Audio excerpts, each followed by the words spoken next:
Ship yung kinlaim. Wait, make sure you guys are claiming the right rewards for you, huh? For yourselves. Iba yung Axie Scholar Swap sa Axie Infinity Scholarship. Those are two different things, although they're both priced at 15,000, okay? Wait, let's just...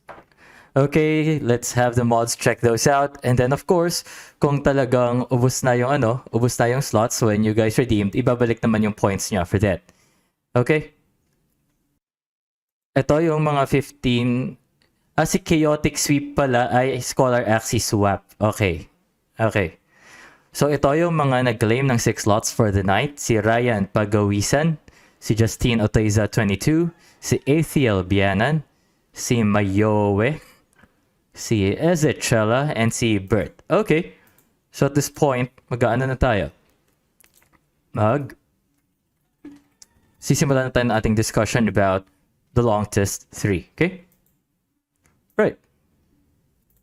So, tingnan lang natin yung mga questions at sa ating long test through. Wait, so Chaotic Sweep, am I to understand na hindi ka scholar pala? Okay, mamaya, tignan natin. So, Professor LP uses A and blank Axie with Bidens in some of his games. So, the correct answer here is, of course, Aquatic. Moving on then. Professor LP sang a song on stream. So, what's the name of the band that sang this song originally? So, banda yung hinihingi na answer. Okay?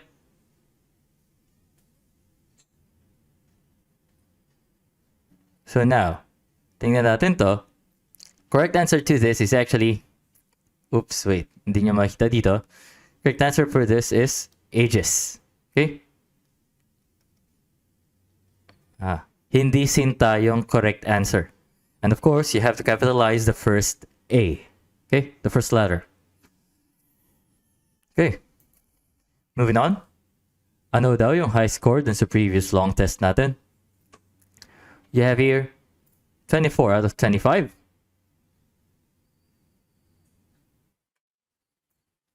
Okay? And coincidentally, 24 over 25 din yung highest score dito sa test na to. Okay? 24 out of 25 din. Now, here, true or false, if your opponent plays 3 cards in round 1, that always means they can only play 2 cards in round 2. So, of course, this is false. Kasi, pwede na may 0 energy card jump in lay. Okay? We have to entertain that scenario. Okay? So, moving on. Now, we have here situational analysis. So, sabi daw, you pass on round 1. Your opponent's plant uses Pumpkin, so you have October Treat, and Sirius, that's Vegetal Bite. So, how many energy can your opponent expend in round 2? Type the number only. So, dito, gagamit ng isang energy yung kalaban mo. Tapos dito, sa Sirius, Vegetal Bite, gagamit siya ng isang energy. Okay, so let's just put -1 here. Pero, since nag-pass ka ng round 1, makakuha siya sa'yo ng 1 energy. Okay? So, in-negate nitong dalawa, yung isa't isa. So, effectively, 1 energy lang yung ginamit ng kalaban mo dun sa round na yun. Okay? So, your opponent is left with 2 energy. And now, i-expend niya yon in round 2. Okay? With 2 more energy na nakuha niya at the start of round 2. So, the correct answer here is 4. Okay?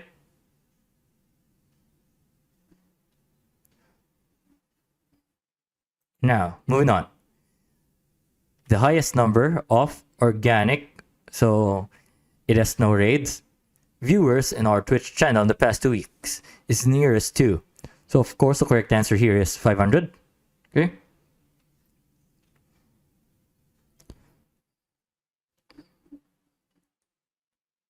Now, in arena mode, how many energy does each player gain every beginning of the round? Write the number only. So, of course, sa arena, meron tayong nakukuha 2 energy every beginning of the round.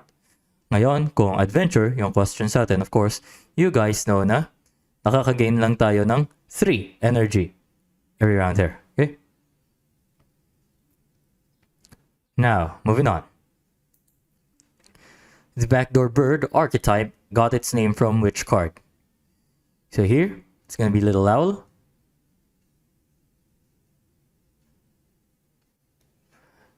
Okay? So, itong Little Owl or yung card na Dark Swoop, okay? Yan yung card ng bird na magta-target siya ng fastest enemy. So, that means, ito yung card na nagbigay doon sa backdoor bird ng kanyang archetype name. Okay? So, kung wala na tayong questions, okay, try muna tayo maglaro ng some games. Sa energy at the beginning of the round, di ba 3 po? Energy gained at the beginning of each round. So, ibig sabihin, yun yung kada nagsisimula yung bagong round dun sa laban mo. So, simula ng round 1, simula ng round 2, round 3, round 4, you actually gain 2 energy there at the beginning of each round. Okay? So, syempre, yung pinakasimula ng game, you have 3 energy. Okay? The keyword there is every. The keyword is every. Okay? Alright, so this is my adventure team at hindi pa ako tapos mag-adventure actually. So, let's just play with our arena team. MMR check tayo before we start. Okay, it's taking a while. Okay, the leaderboards are taking a while to load. So, we can just play and makita naman natin yung MMR natin sa end ng game na to.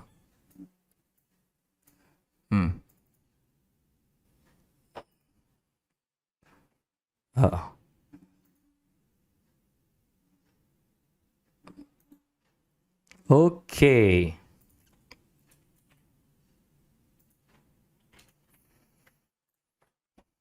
I'm gonna use my beast card now because I'm not gonna need that later.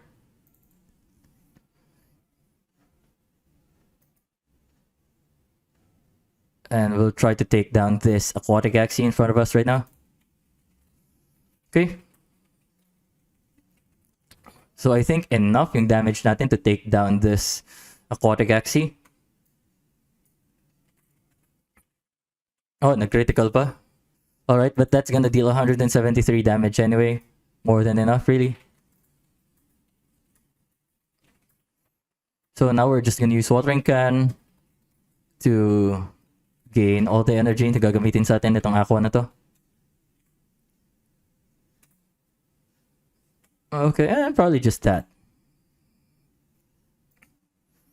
Okay.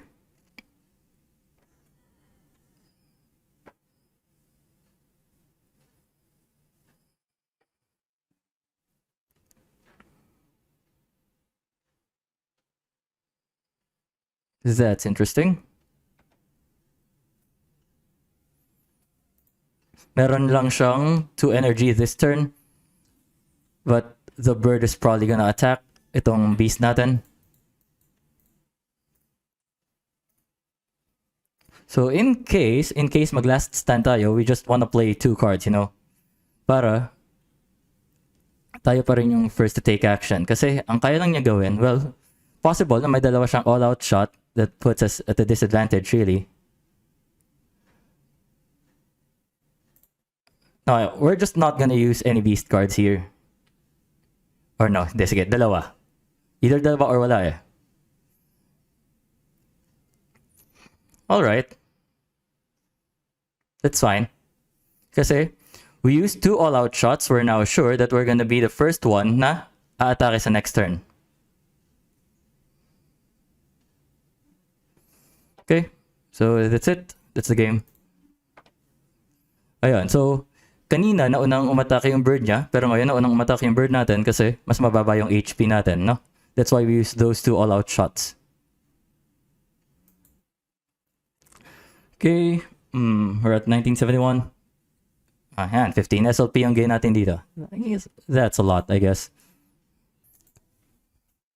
Since wala kayong questions dun sa first part, we'll just continue with the rest of the questions from the exam, okay? Now, the Terminator Dusk is better than Terminator Reptiles because correct answer here is more health and higher speed. Okay? Now, moving on. Back to Reptile archetype gets its name from which card? Ayan, ang dami nating nakalaban na may ganitong archetype kanina.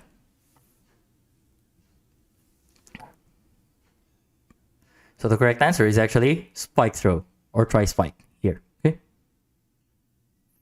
So ito, Tri-Spike. Oh. Tri-Spike yung name ng ano natin, nung part natin, Spike Throw yung name ng card. Now, the plant that Professor LP primarily uses on stream, and the one with watering can be referred to as a... Okay? Ano-ano tong mga to? So, syempre, tanggalin nyo na kagad yung poison at saka yung backdoor kasi wala naman tayong poison dun sa kahit anong cards. Wala rin tayong backdoor sa kahit anong cards. So, all you have to do is choose between Sustain and Bruiser. And alam natin, characteristic ng Sustain tanks, meron silang healing. So, you're just left with this. Okay? It's a Bruiser tank. Alright. Moving on. Which of the following cards is the horn part daw, of the Sustain tank we discussed? So now here, you just have to pick which ones are horns. Okay? So you automatically eliminate Yam or Gas Unleash kasi tail part yan. You actually also eliminate Pumpkin or October Treat kasi back part yan. Now you're just left with Rosebud or Cactus. Pero sabi daw, Sustain. So that's gonna be the healing. Okay? And the correct answer to that is actually Rosebud or Healing Aroma. Okay? Now, moving on. The blank Aqua is most commonly placed in the backline, while the blank Aqua is most commonly placed in the middle. Okay. So ito, dun sa mga archetypes na pinag-usapan natin, yung Koi Aqua, yung nasa backline. Meanwhile, yung Nemo Aqua natin, yung nasa middle. Okay? It's gonna be this. Okay. Moving on. The Koi Aqua derives its name from the blank part of the Daxi. Ayan, so, alam natin na yung Koi, it's actually the tail part of that Daxi. So that gives us yung upstream swim na move. Yan. Yung isa sa mga workarounds ng mga aquatic axes para kaya nilang sumabay sa mga bird axes. Okay? Now, what is the name of the streamer that we rated last Wednesday, August 11, 2021? So the correct answer here is si Matt Defice. Siya yung streamer na nirate natin that time, okay? Alright. Now, which of these cards were given a special mention in today's lecture because they define a team archetype and not just a single Exe archetype? Okay, so dito sa mga to, itong Garish Worm or Barb Strike yung nagde-define ng mga kakampi niya. Okay? Kasi, you know, para magamit mo yung Garish Worm, kailangan i-chain mo siya. So, ibig sabihin, dapat yung ibang axis mo, may mga bug cards na kaya mag-trigger nito. And of course, kung Garish Worm comp ka, gusto mo, more than one axis, meron itong card na to. Okay? Now, do you have any questions about that part of the exam?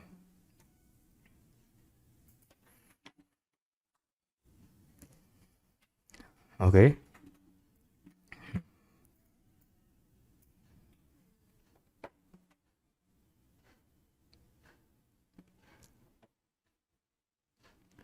Let's see. And, you know, while you're fielding your questions there, balik lang muna tayo sa game natin. You can maybe, you know, try to play some games while waiting for your questions.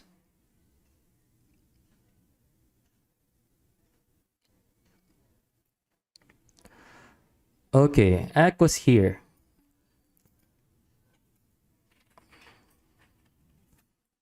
So actually, I want to play these three ngayong turn 1. Kung wala siyang gawin, okay, I get the energy, I get some nice damage in. Kung may gawin man siya, I get the shielding, and you know, luck kung medyo maswerte tayo, we get the energy as well. Okay, let's try this then. Okay, pakita muna natin yung mga cards our opponent has. Sinister Strike sa kanyang plant. Okay, gustong lumaban itong plant niya. Okay, all other cards are typical plant cards here. Midline Aqua, typical. May Nemo or Tail Slap. And Ivory Chop for the back. Yung Bone Sail, yung white dyan. And then here, okay, Middle Grip. Pero Nemo din yung likod niya. Okay. It actually gives us, 2 energy. And our opponent is, dalawang shield ginamit niya. And yung energy na na-generate niya from the tail slap, we're gonna get from our Veggie Bite. Okay. That's a lot of energy from round 1. Okay. And ngayon, yung opponent natin, ano lang siya? Meron lang sa kanya ay 2 energy. But we don't have the cards na gusto natin. Ang alam lang natin, wala nang shielding itong plant na to. Hindi rin siya makakakuha ng energy natin kasi na-disable natin yung mouth niya using our Spicy Surprise. Okay. So we're just gonna do Egg Bomb here. Maybe deal a little bit of damage.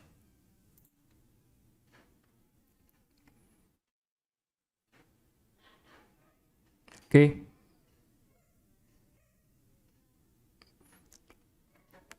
Ito, Blackmail. Pwede natin actually ilipat yung debuff dito sa plant na to.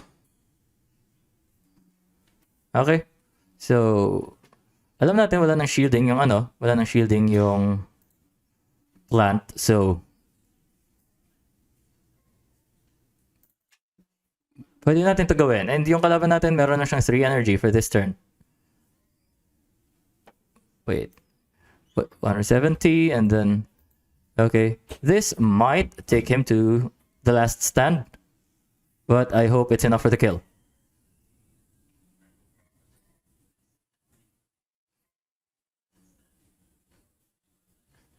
It's enough. It's enough. Okay.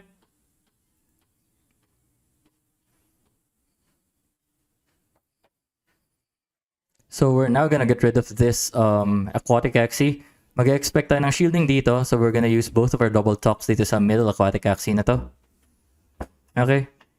And since patay na tong middle Aquatic Axie from these 4 cards, sure tayo na makakarating na tayo dun sa backline niya. So we're just gonna use all these cards. Para itong backline niya will also take significant damage, Okay? Kasi wala namang 4-card combination to na mapapatay yung plant natin. 4 cards and a lot of shielding, but not gonna do anything really since nag-soothing song tayo. Okay, critical, but we didn't really need that.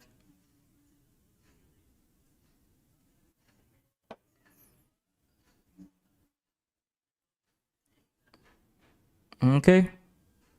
So, right now we're sure na sa atin na tong game with our 3 Axies alive. So, yan.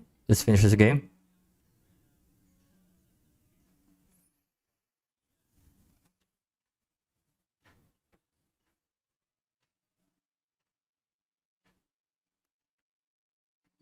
Okay, let's just wait for our opponent na i-execute yung kanyang turn, alright?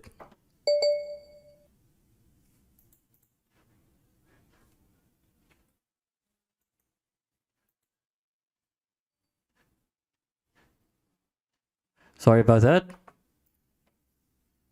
Okay, I think... I'm gonna... So, tuloy na natin yung pagdidiscuss natin ng answers to the exam's questions. Okay? Now, let's see here. Ayan, I think ito, madali nyo masasagot kasi nakita nyo in action doon sa stream. If a double talk bird uses the following cards, double talk, egg bomb, which of the following statements is true? So, ang tamang sagot dito, all cards will ignore shielding. Okay?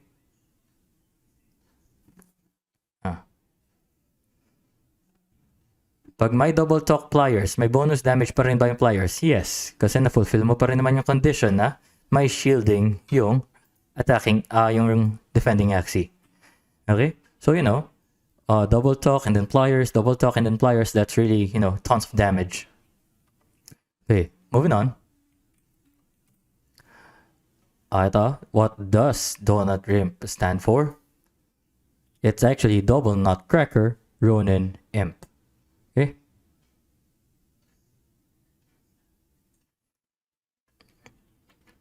Now, moving on. you have here, how many cards does it require Backdoor Bird to kill an opponent's pure Aquatic Axie on round 1? Assume that the Aquatic Axie won't put up shielding. You type the number only. So here the correct answer is 4. Okay? So para mapatay natin yung yung ating Aquatic Axie, kailangan mo yung Dark Swoop, okay? Plus 4 damage cards.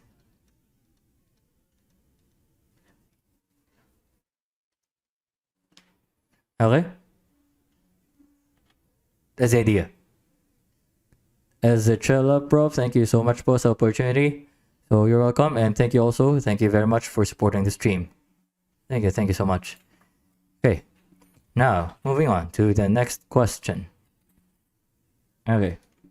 Oh, sorry, that's 3 damage cards, not 4. Yeah, this is 3 damage cards. Sorry about that. You can only play up to 4 cards per turn, huh? Okay. Now, if I played 2 cards on round 1, how many cards would I have during the second round? Type the number only. Tingnan natin. At the start of round 1, you'll have 6, right? You're gonna play, okay, 2 cards. And then, at the start, kasi during the second round na to eh. So at the start of the second round, you're gonna be drawing 3 more cards.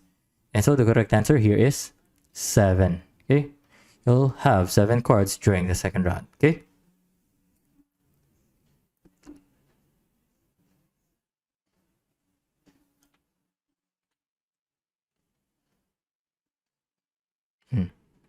Moving on. Now, if an Axie has these abilities, then it falls under which archetype? So, ayan, kita natin. Ito actually yung diniscuss natin in class, no? You have the Discard Bug archetype here. Okay? So, not Fear Bug, definitely. Walang kahit na anong fear dyan. And then, hindi rin Energy Steal. Okay? And then, yung stun niya, hindi ganun ka-reliable kasi kailangan may mga certain conditions kang ma-trigger before you actually get to stun your opponent. So, no. Okay? Moving on. This card, when chained with others of the same name, will steal energy from opponents. What is the name of this card? Hint, 2 words, case sensitive. Anong answer dito, guys?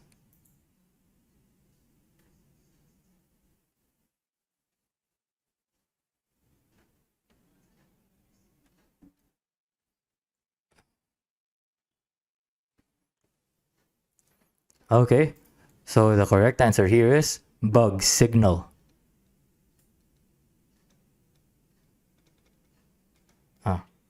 Bug Signal yung correct answer natin dito. Okay? So of course, yung capitalization, it has to be capital B, capital S. Or else, hindi ko consider yung answer nyo. Okay?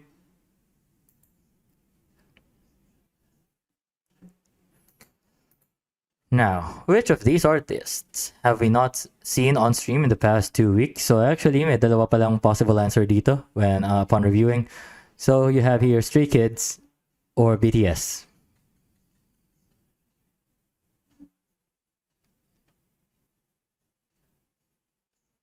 Yan. So apparently, yung BTS natin, medyo matagal na pala yan. So I was just going for Stray Kids, but upon review, both answers are correct. Okay?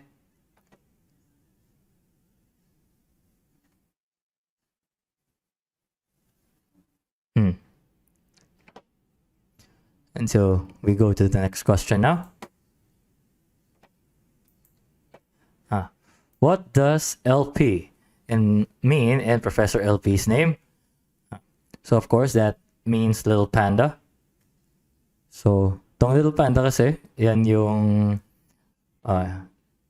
professional name that I took when I was playing Pro League of Legends before. Hindi po ito Liberal Party. Hindi tayo nagka-campaign ng Liberal Party dito.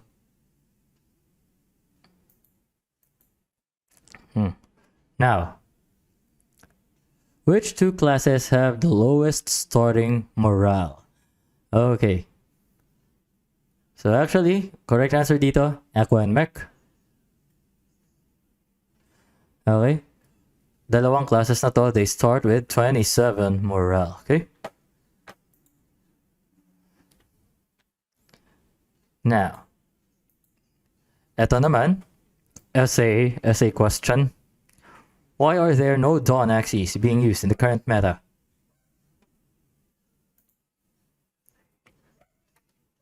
Bakit daw?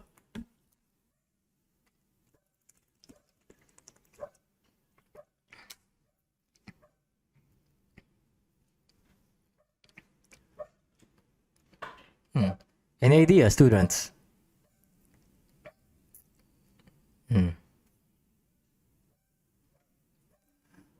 Oh, walang problema naman. Kung Tagalog, English, yung essay, walang problema dyan.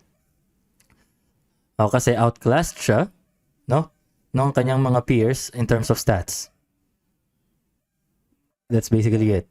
Ang mataas na stat ng Dawn Axis ay skill, na hindi naman natin gustong maging dominant stat. Okay?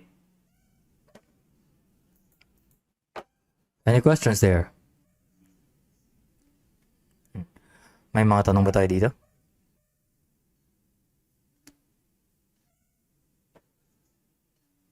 Okay. Let's see.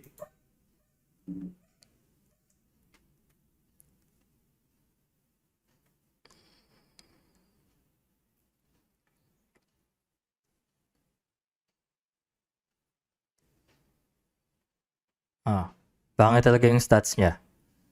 May tanong ba dito?